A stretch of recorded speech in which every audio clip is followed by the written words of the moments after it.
I am resigning as leader. There will be a great deal of agreement. There should be a new leader of that party and therefore a new Prime Minister. Breaking news. Comedian and podcaster Zoe Lyons has just been announced as the new Prime Minister of the United Kingdom. She's currently in high-level governmental meetings with her advisors, Matt Richardson and Lorin Bell Cross, formulating her policies and strategy. Hello and welcome to I Am Prime Minister, the podcast that gives celebs, comedians and influencers the keys to number 10 and a chance to run the country. I just have to say, if you've listened so far, Lorin and I want to say thank you very much. Please rate and review us on Apple Podcasts, follow us on Spotify, and you can watch us on YouTube as well. The love we've gotten so far is great. Some of the hate's been great as well. You've gotten really angry about the policies, and I hope we get that today with our brand new Prime Minister. Welcome to Downing Street, Zoe Lyons. Oh, it's a pleasure to be here. How do you feel after your victory? Well, I mean, a little surprised. But then in this day and age, can one really be surprised at being Prime Minister? I'm probably, if anything, overqualified. So I would agree. I'm going to sort of have to spend the next 4 years sort of dumbing myself down in some way, shape or form. Yeah. Well, I'm here to help you out with this, as is your new chief political advisor, Thank you. Lorin Bell Cross. Happy to serve, Prime Minister. Happy to have you at my service. I'm going to get used to this. Yeah, I think you are. Yeah. You've done it the opposite way, though. Someone like Matt Hancock was first on reality shows. Was on reality shows and then, was a politician and then on reality shows. You've done it the other way around. All the way around. The Trump way. I've learnt from his mistake. Did you learn anything from him on SAS Who Dares Wins? I learnt that once you've seen Matt Hancock in his underpants in a shed in Vietnam, you can't get that image out of your head for quite some time. Oh, really? Yeah, it sort of it like penetrates the cells. Would you say the horrors of that, prepared you for high office? That sort of, it can't get any worse from there. Yeah, now. that was the sort of low point, which I've used it as a bouncing board off that. It's interesting. You sort of look at a man like that who had a ministerial position and you think, well, what qualities did he bring to as a human being? And I use that term very, very loosely, having experienced him. And I think being partially made from Teflon is physically made from Teflon, like a frying pan, like nothing sticks. It just all slides off. Nothing hits him at all? Nothing, it just slides off like a perfectly fried egg. So I'm going to bring that with me. Okay. Yeah, because I'm quite a sensitive person, or I have been at least up until this point, until becoming Prime Minister, and now I'm literally not going to give a shit. Great. That's, I think, the best thing you can do, really. Yeah, it's going to slide off me like a noodle. Because I think you can get distracted by people. By the general public. It can really distract you from your actual job as Prime Minister, which is just to plough on with your own nefarious policies. That's what it is. And here's a thought, sort of a potentially mad idea, but we're all about mad ideas here. Would you want to bring him back to some, like how David Cameron's been brought back into the Blitzer fold? Yeah. You can bring him back to eat all the negative headlines, get all the attention, and we can carry on with the nefarious plotting this way. Where would he do the least damage? Where would he do the least damage? Yeah, where could you put him? He'd be out the way. The public would be safe. Oh, I don't Because also, know. if he's a minister, he can't really go and do any of these reality shows anymore that he's decided he's doing. Yeah, I mean, I think he's he's done the jungles now, hasn't he? Yeah, the two jungles. He's done the two jungles. Dancing on Ice is next, probably. Oh, do you reckon? He hasn't got the coordination, does he? Well, but he didn't have anything that anyone wanted anyway. True. I reckon cabinet office, because then he basically does nothing. Minister without portfolio. Exactly, Minister for the I've Today met programme. one of those. Have you? Yeah. Who did you meet without portfolio? Oh, what's her name? The woman. Esther McVeigh? It was Esther McVeigh. Was it really? Oh, good guess by me. Isn't she now Minister for Wokeness? I think they're calling it loosely. Anti-wokeness or Isn't it wokeness? Minister for Common Sense? Yes, Common that's it. sense. I don't know if that's the official title or what she's calling it, or we're calling it a tabloid. Like? You've had a lot of interaction with politicians then. It's weird. I say yes to things I really should say no to. I did Question Time recently, and it was one of the most terrifying things I've ever done in my Why was it so entire- terrifying? Because I realised when the camera started rolling that I don't know why, but it's a little bit like when you do Radio 4 and your brain's just going, don't swear, Zoe, don't swear, Zoe, don't swear. Yeah. Doing Question Time, there's a bit of me that's just going, don't say anything that can get you cancelled, for the love of God, please don't say anything that can get you cancelled. The people that watch that as well don't have any sort of light and shade, do they? It's all one end or the other. Yeah, and I realised sitting there, I don't really have any really strong opinions. I'll just go with the wind. I mean, I'm that sort of, Yeah, I mean, I have opinions, but I don't have much faith in them. So they can be really easily influenced and indeed changed on a sixpence. Yeah, like I'm my very much- opinions are like London hackney cabs. They can just switch direction at any moment. Yeah. Oh, I'm fickle as anything. Right then, well, let's go forward. Maybe that's a good name for your party, because your victory was so sudden. We didn't even name your party in yeah. the campaign. It was too successful. So what shall we name the party that represents everything to do with you? The Fickle Party? The fickle party, the fickle. Or the sixpence party, because you could turn on a Sixpence path. sixpence, but it's sort of giving a sense of heritage to certain Yes. sections of the population who Or might maybe, want to with a hark little back to better 90s days. twinge, Sixpence None the Richer. Oh, I mean, I think that's good. They'll get a Google alert for this, won't they? Yeah. They'll be excited to be mentioned. sixpence none the richer. Do you remember them? No. Oh, Kiss Me was their song. Kiss me out in the beer. What were they called? None the richer. Sixpence None the Richer. They were called Sixpence None the Yeah, Richer. yeah. Sixpence None the Richer Sixpence None the Richer was their name. was the name of the band. Who the hell came up with that? Well, I didn't. They were a one-hit wonder. Right, fair enough. Okay, so the Sixpence Party I like, so we could always turn everything on Yeah. a sixpence. Yeah. That feels good. And probably None the Richer would fit as well. Yeah. When they read the sixpence. my budget.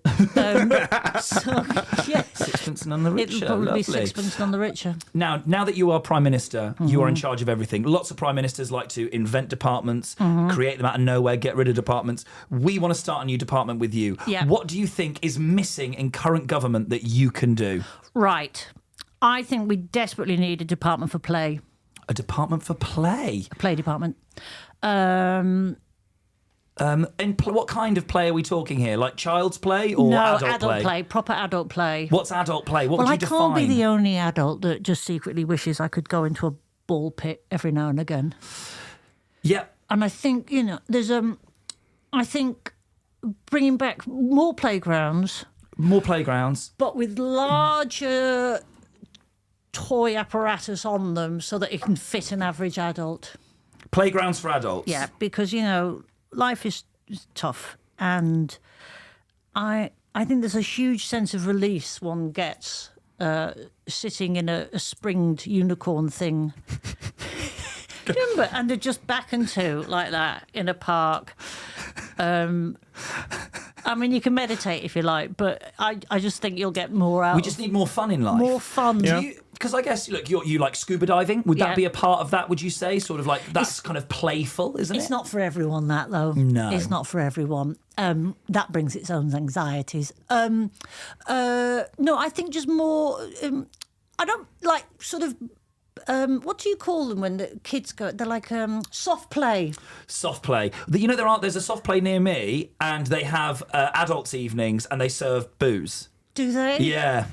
See, I live in Brighton, and I just live in a slight fear that if we had a soft play in Brighton for adults, it would just go very kinky very People quickly. gipsits turning up, yeah, It would, because it's quite wipe cleanable, isn't it? It's very wipe cleanable. Yeah. And also, it's a ball pit, not a ball gag. Yeah. Put it down. Yeah. That sort of thing. So you'd have to have big signs like no heavy petting. Yeah. Or gags. Heavily supervised. Yeah. Yeah, No there gimp outfits. There is one near me. I recently, over Christmas, had my niece and nephew over, and we took them to the local indoor trampoline park, Right. with all soft play where you jump on Yeah. into the big things.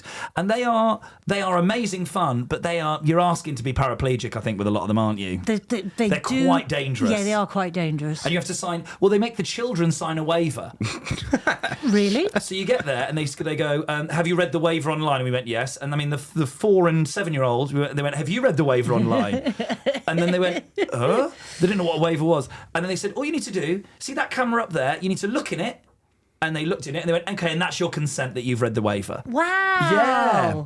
Great, though. I mean, great, but you know, it's a life lesson. it's a life lesson on the small print, isn't it? I mean, Or I nothing never else. read the T's and C's, do you? No, I've signed all sorts of shit. I mean, yeah. Signed up to be Prime Minister by accident. There you Yeah, go. just tick the box. Is this something a government have done before, Lorin? Have Created they- in an adult soft play area. Well, not an adult soft play area, but to try and put more joy, like a department of joy or a department of play. I think this is quite an interesting thing, because you look at the Scandi countries, it feels like something they'd do.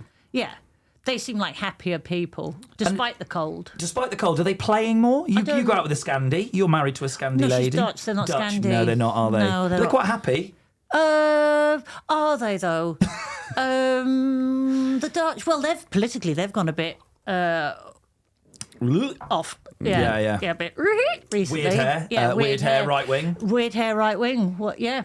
You know, So- they're following the trend now. Boris, Trump, and the Argentinian guy as well. Yeah, Millet. yeah. Waving the chainsaw. There hasn't been any that I can find in the immediate time focusing on a government department specifically created on happiness. There's always various happiness, wellness indexes, and I think one of the countries that always comes top of this is a different measure instead of economic and GDP being a measure of success and happiness and as a country. The measure of the wellness index, Finland always comes top of. And that really surprises me because if you think about Finland, it's dark half the year. But Yeah. they love their sort of cold plunge in the sauna. So And They must love it. metal. They have more death metal bands, Yeah. more death metal bands per head, don't they, than anywhere else in the world? Yeah, yeah. I did a job in Finland once. I went to do a soapbox race there for Red Bull. Right. And they were really funny because they'd come down and you'd interview them at the end. And normally in countries, they've just done this mad run in their homemade go-karts and they get to the end and they're really buzzing. And in Finland, you go, how was that? And they go,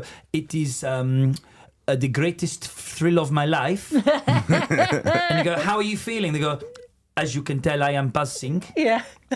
Can we? No. They're very stoic, kind of Yeah. internalised people. Kimi Räikkönen, the Formula One driver, always famously never gave any sort of joy of interviewing, was famously grumpy with it. Well, maybe they would be awful in a park. Yeah. Just sort of like straight face down a slide. No, but there is another country I think that measures its gross national happiness. I think that's Bhutan. Bhutan is absolutely right. Does that.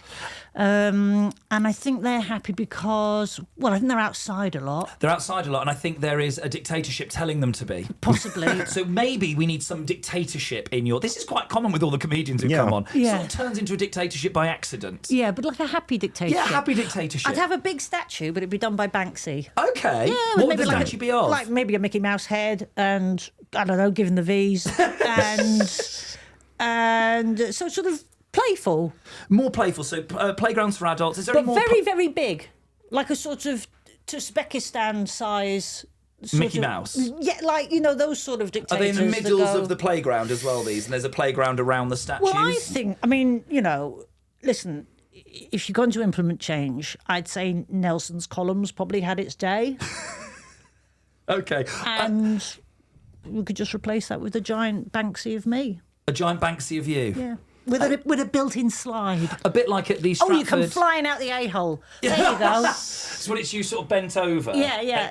One finger pursed on lips like that, and a giant whizzy slide, and you come shooting out the a-hole. And I am a dictator, but fun with it. Yeah. There you go. We do have to. We might have a slight image issue in using the Bhutanese one, as we sort of alluded to here. There is quite a lot of coverage of it being used to distract from ethnic cleansing and human rights abuses. So Yeah. we need to come up with our own version of it that isn't sort of so associated with ethnic cleansing but you know, cover-ups. that's fine. We We'll do Swings that. and That's what we're roundabouts. here for. That's politics for you, isn't Yeah, it? exactly. Swings and roundabouts. That's a good tagline, I think, for your whole premiership. Yeah. Yeah. Prime Minister Zoe Lyons, swings and roundabouts. Swings and roundabouts. Lovely. Both Department literally of Play. and metaphorically. Yeah. Department's play, swings and roundabouts. Lovely. Yeah. I'm really enjoying this. Yeah. Everything can be that kind of weird, right? Get rid of the roads, put that weird sort of slightly bouncy, rubbery Yeah. tarmac thing everywhere. I think you'd be less prone to potholes, Oh, my goodness, yeah. you know. And any pothole, just fill it with balls. Yeah, fill it with It's balls. fun. It becomes a ball pit. Yeah, exactly. Yeah. Okay, well, let's move on to your next policy. I believe you've actually come prepared. Yes, I've which got is a a few shock for policies. us when Yeah. it comes to working with politicians. Yes. Obviously, money's a big thing, I think, when you're Prime Minister. Yep. Let's And you're talk sort of about the trying to make exchequer then. cuts and sort of, well, it's just, this is more looking at my sort of defence department. Okay, interesting. So what we will do from now on, Trident. 30 million a year, something billion a year. Is that what it is, 30 billion a year? Something like that, just to sort of keep it going, ticking Yeah. over, a bit of WD-40, make sure it doesn't sort of implode on itself. It's Mm-hmm. quite a lot of money Yes. for something that will never, ever, ever be used. And I'm going to call all the other world leaders bluff, and we're going to replace Trident with cardboard cutouts of Trident. And are we not going to tell anyone that Well, Trident's you know, gone? it can be a rumour, but you know, But that's I can't confirm or deny. You just send out the empty submarines. I don't know whether you remember a few years ago when they started cutting back on the police figures quite dramatically. Yeah. Large high street stores started putting cardboard cutouts of police officers Yes. as a deterrent for shoplifting.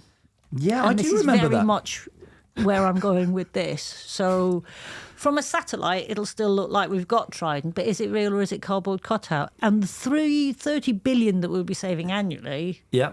just more ballparks. More and ballparks. More swings. Is it going to cost 30 billion for those, or is that just a ballpark figure? It's just a ballpark figure. It's the first time we've done a joke in one of these. That's exciting.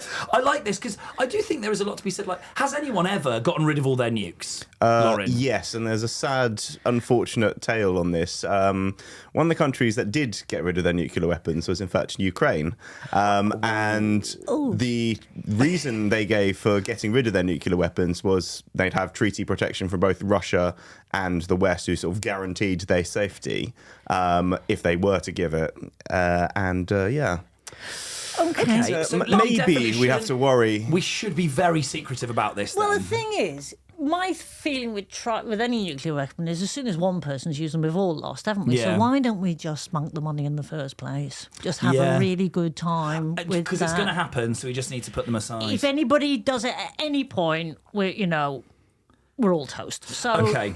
I think you just got to call, other leaders bluff. And is this so? It's just the nuclear deterrent you want to get rid of. The rest of the defence budget's fine. That's fine because we spend quite a lot on advertising for the army, so it'd be a shame to waste all of that. Yeah. And but it's the nukes that can Okay. go. Cardboard cutouts of them. But maybe we keep one, like it's a Russian roulette. And keep them guessing more. It's like, Yeah. which sub is it? Is it Which the one sub- with the nuke or without the nukes? Yeah. I mean, I suppose if it's a cardboard cutout sub, the one that sort of turns to paper mache fairly quickly will be No, the we'll laminate it. Of course, Yeah. laminate it. Also, this I is mean- why I need my advisors. Yeah, exactly. Yes, it's Also, look, laminated. I think Russian roulette's a very good name for it as well, because that's Yeah. likely who it's going to be, Yes, isn't it? yeah. Okay, we're going to play Russian roulette. So we've only got one nuke. Yeah. But who knows when it's Where going to it go is. off, and who knows what's going to happen. Yeah. That's exciting, isn't it? Yeah. How many do we have at the moment, Lorin? How many nuclear warheads do the UK keep? Is that something that that's I'm public? doing a bit of research, and actually there's a lot of there's groups that are disputing your figures. Apparently the cost is 31 billion over a period of 35 years, not Okay.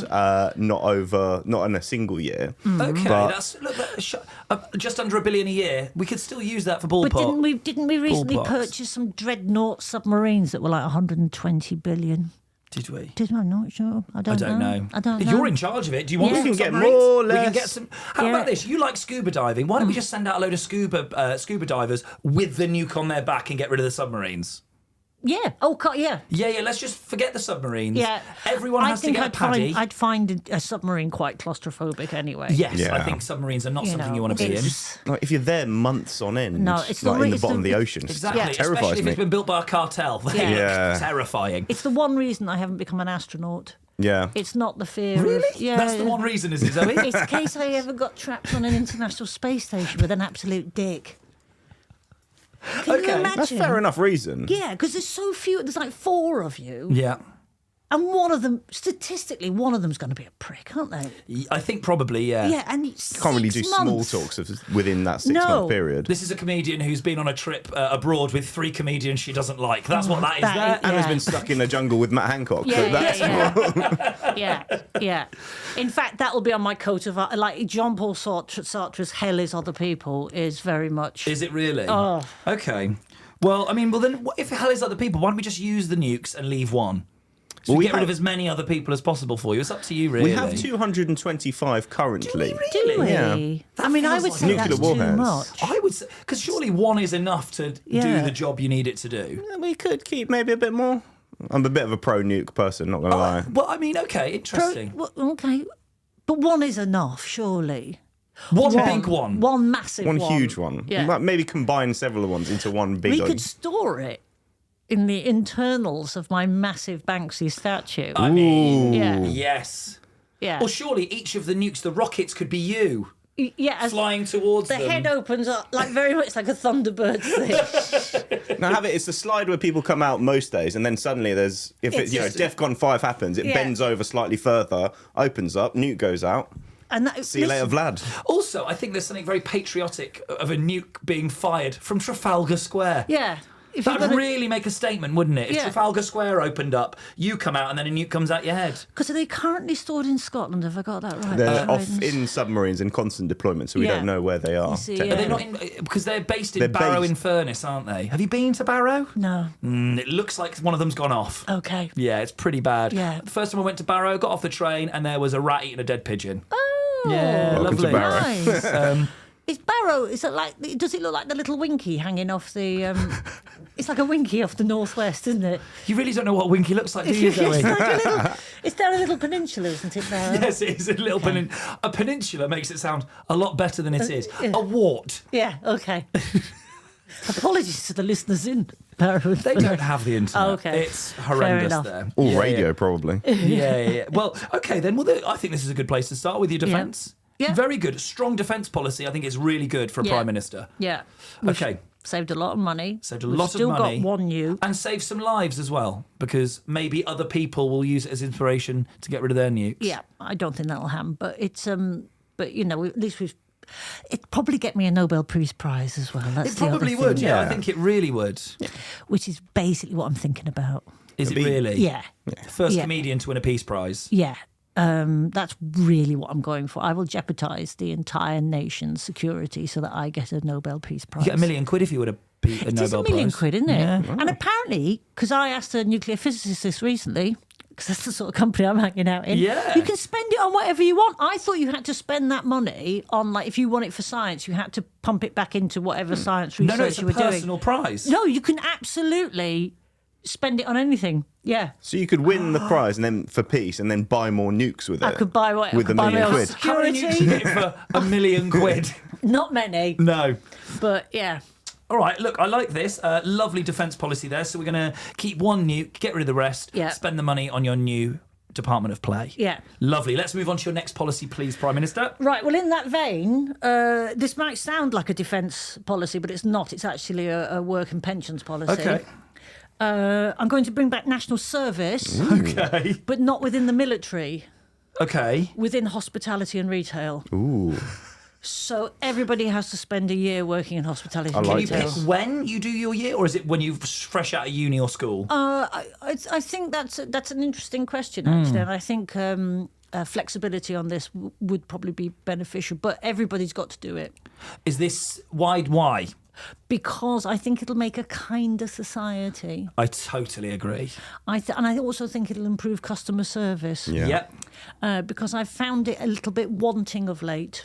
Oh, really? Yes. Oh, see, Yeah. I thought you were more saying from the other side that, customers are difficult. I think both. I think we have an issue on both sides. And they're clashing in the And middle. they're clashing in the. I think people's expectations and people's levels of service, they're out of sync completely. And I reckon if we all do national service within a customer-facing environment for at least a year, Yeah. it will improve both sides of that problem. Yeah, I really agree with this. I think you can always tell if you're in a shop or in a queue at a coffee shop, whatever it is. Yeah. People who have never done their time as a teenager working in retail, Yeah. being talked to like shit by people that are older than them. 100%. I think, there's so many people that just need that to know how Yeah. to treat people, know how to talk to people, and Yeah. it's always just. I'd worked in hospitality my year out, and there's the types of people that you get sometimes. It's just, Waitressing, it still haunts me. Does it really? Yeah.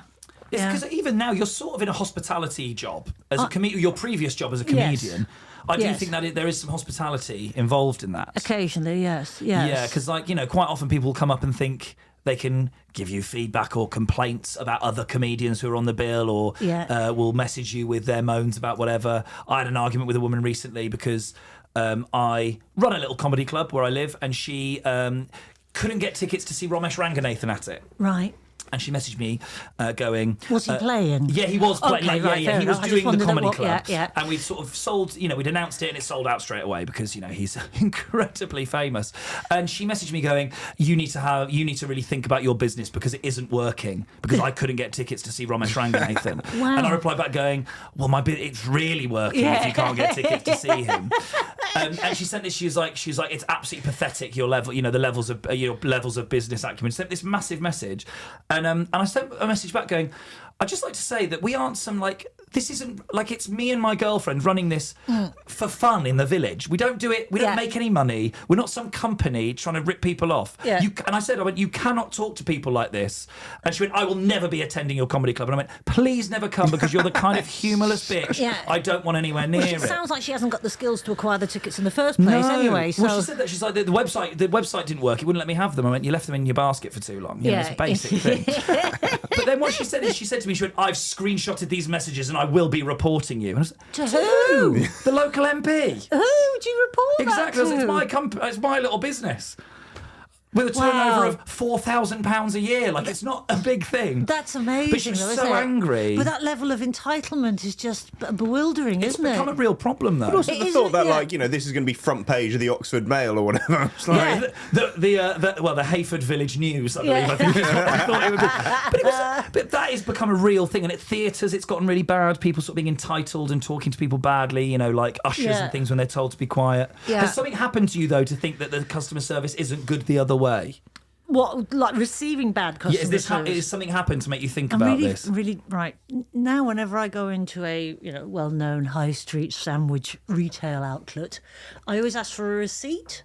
And this makes me sound really old, but I'm going to say 8 out of 10 times they forget to give me the receipt, and it's the one thing, like they go, anything else? And I go, could I have a receipt with that, please? And by the time they said, and got to they've forgotten to give me the receipt, and it's literally 3 seconds. Yeah. And like, I get it. It can be a dead end job, and it's hard work, and you're dealing with. But come on, give me the program. I need my receipt for my taxes.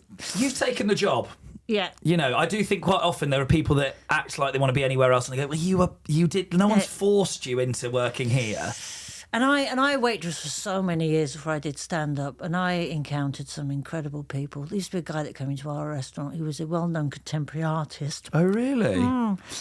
But an absolute arsehole. And he one day said to me, I said to him, can I get you a coffee at the end of the meal? And he went, if I have an espresso now, how long will it keep me awake for? And I looked at him and I went, what? He went, if I have an espresso now, how long will it keep me awake for? And I went, mate, look at the apron. I'm a waitress. I was a biologist or a chemist. I have no idea what effect that amount of caffeine will have on your body mass. And he went, well, I better have a decaf. And I gave him a caffeinated coffee so that he would know. Did you really? Yeah, I did. I bloody did. Did he ever come back? He came. He was always there all the time. But I thought, well, at least you know now when I give you. Did he tell you how long it kept him up for? I didn't inquire. I just put it down, and I thought you will find out the answer to your own stupid question. Oh my God, what an idiot. I do think as well, if you don't mind, Prime Minister, I'd like to suggest in this as well, as part of this, maybe we ban the policy of the customer is always right. Oh, the customer's not always right. I think we should actually put into the policy, when the customer is wrong, you're allowed to tell them. Yes. I think there should be a level of, do you hear yourself how you're talking to people? I agree. Completely I think agree. there's too often that people tiptoe around horrible customers in the name of like profits or whatever it might be. Whereas actually people need to be told. Yeah. And also you look at something like Karen's Diner. Do you know about Karen's Diner, Prime Minister? No, not Karen's Diner is a chain of diners where you are treated like shit. Oh, I have heard of this. And that's the concept. It's basically like the customers that you get there and they go, all right, fatty, what are you after? Yeah. And people love it. Yeah. I think people are yearning to be told they're a piece of shit a bit more, and this is a good place to do it. Also, from the workers' perspective, like there is nothing more when there is a customer who is a piece of shit. Telling them to their faces when they are objectively and materially, and there's proof that they are being a piece of shit. Telling them that is very liberating. Yeah, and they go, you can't say that to me, and they point at the customer's not always right. Yeah, I can tell you whenever I like. I used to love it when people used to ring up the restaurant and they're always really cutting and short on the phone, and I'd answer the phone and they'd go, where exactly are you? And I'd say, I'm near the flowers by the front door. How long did you last at this restaurant? Yes. Did you? Yeah. They never found that funny? And they went, no, I'm in the restaurant? Where's the and you went, oh, I see, yeah. When you looked at it in the yellow pages and you found the number, was the address not next to it? Funny. Has there ever been anything like this before, Lorin, of forcing people maybe into volunteering or working in jobs to give them a bit more humility? And So many different countries have different kinds of national service. As you remember, South Korea is an example of this, despite the fact that they've not been in active war. They forced Tottenham player Song Heung-min to go back to South Korea to do his national service. Didn't stop Tottenham from being any rubbish than they are, Maguna, so I don't like them. But what they do there is it's not necessarily military service. So, for example, they will tell some people to go into social work personnel and sort of aid different areas of the country. That's a good idea. Like in, say, city halls or other government agencies or other public facilities. So rather than necessarily just sending people who might not be suited to military service to the front line, you get them to actually do different things. Positive things within the community. See, that is a really good policy. I think we should do that with people that want to go into finance. You have to go and work in some sort of care job for at least 2 years before you go on and become an absolute arsehole in finance. Earn the right to become an arsehole. Yeah. Well, because also it might make you a bit of a better person. Yes. To force, and if not, then we get a lot of jobs that are understaffed done. Yeah. And you don't mind if they're cleaning up shit because they're arseholes. What are we moving on to next then, Prime Minister? What's your next policy? I've got one more policy. Let's go for it. And this is health. Health, okay. Now, I'm very aware that obviously mental health is very, very important these days, and people are suffering more and more from burnout because we've got so much content being flung at us and we're on the whole time. So very much feels like hypocritical saying that right here with 3 cameras pointed at us and 3 microphones. Don't forget to like and subscribe. Like and subscribe. Like share and with your friends, and please follow us on YouTube and TikTok. I mean, this is excellent content, obviously. This.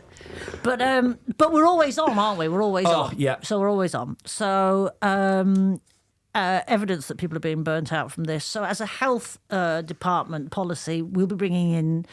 It's my decision to bring in 3 duvet days a year per person. Lovely. Every employee has to offer their employees, and these aren't sick days. Yeah. These aren't holidays. They're just I really can't be fucking asked today. Days. And there's no questions asked when you pull just them. a duvet day. And you get 3 of those a year. Lovely. You can't ask why. It's just, listen, I realise now I'm Prime Minister and I have quite a significant in tray and there's a lot of stuff that needs doing. But I know within the next 2 months there'll be a day that I can't be asked. Yeah, of course. Yeah, I might be a little bit even hormonal. Yeah. Just a bit sad. And I'll have a duvet day. Fantastic. Look, I think this is great. I have these all the time where I just go, I can't be bothered. But it is a thing that I think you are better if you have that break rather than just power through. Powering through. I also think having a Prime Minister that's very honest and going, well, look, I was going to do it. I just can't be fucked today. No, can't be I think bothered. people will really appreciate that. Sympathise, Yeah, definitely. I was on a mad bender last night. I'm sending the Deputy Prime Minister to do it. Yeah. Can't be asked. Yeah. I would be a danger if I was on some sort of, construction site in a high-vis vest and a hard hat helmet talking about, development and finances in the UK. So I'd better have a duvet day. So do you ever give yourself duvet days in your former life as a comedian? Did you ever go, I can't be fucked, I'm going to cancel something? And what is your go-to excuse? Because I've broken a lot of my girlfriend's arms. Have you? No, I've been like, Sam's fallen off a ladder and broken her arm. Has she? Well, she hasn't, but then that's how I get out of a gig I don't want to do. You've got to back that up, though. How? Some promoter going, I've got to take my girlfriend to A&E. It's only 6 months later when they go, how's your girlfriend? And you go, what's wrong with her? It becomes a problem. An arm you can get over in about 8 weeks. Yeah, can't exactly. you? It's not too serious. So it's not too serious. Yeah. What would be my go-to? What's your go-to excuse when you're cancelling a gig you don't want to do? I very rarely do it. You just book them in and hate it, don't you? Yeah. Looking forward to Twyford in 2 weeks. Yeah. Am I doing you a gig? No, not mine. It's for someone else, but we're on together. Are we? Yeah. Oh, my God, I need to look at my diary. Are we? Where is it? Twyford for Jonathan Elston. Oh, I know that one. Yeah, This is in okay, the diary. cool. You do book in loads, though. Yeah. I genuinely this year have not. I've got quite a lot of duvet days this year. Really? Oh, a load of duvet days. So this duvet day, is there required things people have to do on duvet day? No, you or do it's nothing. You your just day to do what you want? Yeah, This is actually an important point because so many people now, they say, oh, I'm not well, I'll work from home. And because we're sort of so accustomed to working from home, a lot of us, I think the duvet day has to be mandatory, right? You're not logging off. It's a digital free day as well. It's sort of no requirement to have any sort of presence in and around the office or in the digital ether of the office. Or even life. Yeah. I think sometimes you need a duvet day from everything. Oh, you do? You know, you look at your phone sometimes, you go, I'm in all these WhatsApp groups, and they're all organising something that I know I'm not going to go to, but you feel like you have to be in it, don't you? I'm currently in that situation with Are you? Yeah, I've got 2 things that are happening this week that I know I can't make either of them now. Oh, no. And now the WhatsApp group keeps getting bigger and you're like, yeah, see you then. I won't see them then. So you just go in a WhatsApp group, duvet day, and no one is legally allowed to say anything in your life? That's it. Yeah. Oh, yeah, I really like this. Yeah. Sort of like an official mental health day. I mean, women have had it for a while. For many years, if you just went period, guys would just go, okay, don't ask any more questions about that. I mean, guys are more on board now with the idea that, but cool. But for tell me, years, you have your life. Yeah. What's your go-to products? Do you roll your own?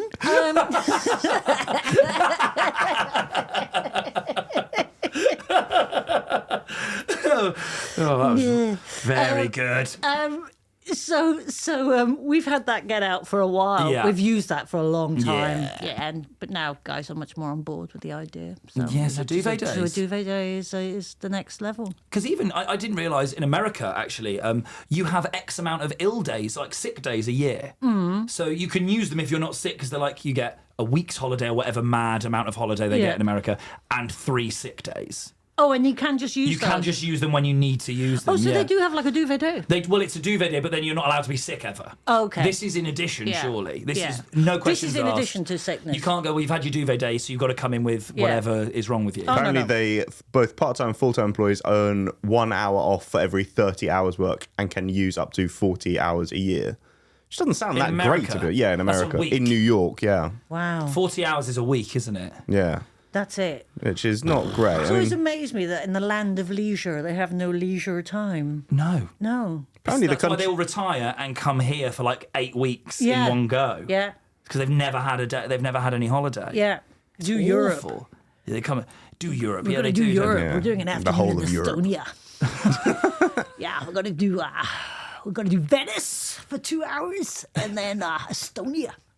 I meet them though in Oxford. They come out and they do. They come. I was chatting to them. They go. Oh, do you live here? Because we were talking about something local in this pub, and they went, yeah. And they go, oh, great. That's great to hear. Went, You go to university like, the Harry Enfield sketch from this. Yeah. You go, yeah. They go, how long are you in Oxford for? They go, oh, just the morning. Yeah. I go, what do you mean? They go, well, we're on a Cotswold tour. A Cotswold. So we left our hotel at 3 a.m. We got to Oxford for breakfast. And then we're going to go see the Cotswolds, Harry Potter at 3, and then back into London for 2 shows. Like, it's like, how do you... That's not a normal trip. Yeah. They don't give a shit. Yeah. They're mad. Tick it off. That's because they've never had a duvet day. Yeah. Yeah. Fuck. Yeah, I like this a lot. Apparently, So the country we need to take inspiration from, whether it's this or more widely, Kuwait. Which I wasn't expecting to say that. Apparently, they have the most annual leave globally, 30 days in addition to public holidays. And yeah. Or if you're a woman. Wait. Oh, yeah. Yeah. That's like Saudi Arabia. You just move to Saudi. You can have as many duvet days as you like. You just got to wear it outside. Wear it outside in 40 degree heat. Look, Prime Minister. Wait, that's interesting. Yeah. Prime Minister, those policies, they're looking good to me. Like, let's just go back through, just check we've got everything that we need. So for our Sixpence None the Richer party, we're going to launch the Ministry of Play, playgrounds for adults. There's going to be a giant Banksy statue of you in Trafalgar Square, replacing Nelson's column. Yeah. And any potholes that occur, we're just going to turn them into ball pits. Ball pits. Lovely stuff. In defence, we're getting rid of Trident, all bar one, and the rest are cardboard cutouts. And we'll play Russian roulette with them. Cardboard Laminated cardboard cutouts, obviously, so they can still go on the submarines. Yep. And then we move on to our Department of Work and Pensions, where everyone is going to do a year's service in a retail or customer-facing position. Yes. To give them a little bit of humility and to also make them realise that they need to be good at it once they get a bit older. Absolutely. Okay, I'm really like that. And then finally, we are going on to our duvet days. Yeah, three duvet days for everyone in any area of employment. Yep. Yeah. No questions asked. So next week when I'm at that gig with you, It's duvet day. it might be a duvet day. Prime Minister, I think that's plenty to be getting along with. We do just want to throw a question at you because you need to get used to PMQs. Okay. So we're going to start here. Would you implement any of the tasks you endured on SAS Who Dares Wins into the public's daily lives to enhance fitness and discipline within society? Which one of the tasks would I... I think there's something to be said about climbing up a mountain in 35-degree heat and 99% humidity with a 25-kilo rucksack on your back. Do you think that would teach people a lesson? Yeah! I tell you what it does teach you, that when you don't have a 25-kilo backpack on your back, things are a lot easier. Yeah. I always feel that now when I do the big shop at Tesco. I go, this would be a lot harder with a 25-kilo backpack on my back. Just gives you a bit of perspective. It just really does. It Yeah. really does. Because they made us carry that backpack everywhere. Did it have all your stuff in? It sort of had some of my stuff in. I wasn't very... I'm clearly not cut out for the military. Because you're supposed to have all your stuff really neat and tidy. So were you meant to put all your... Did everyone else have their stuff in? Oh, yeah. Yeah. So you carried all your own stuff. It wasn't like a TV thing where they weight it and all your stuff goes on. That is all the stuff you live with on SAS. That was it, yeah. Yes. Oh, my goodness. And I've got some quite big pants. Well, the parachute regiment then, clearly. Prime Minister Zoe Lyons, thank you so much. If you are interested in finding out more about Zoe, you can go to zoelyons.co.uk or you can listen to your new podcast that's coming out soon. Yes. Which is called Only Stupid Questions with the wonderful Stephen Bailey. Indeed. Fantastic. Prime Minister, thank you. You're very welcome. Breaking news. Due to a revolt in Parliament against the current Prime Minister for really quite obvious reasons, the United Kingdom is still looking for a new leader to run the country. I Am Prime Minister is a Viral Tribe production. Follow us on Instagram, TikTok, Twitter and YouTube @IamPM.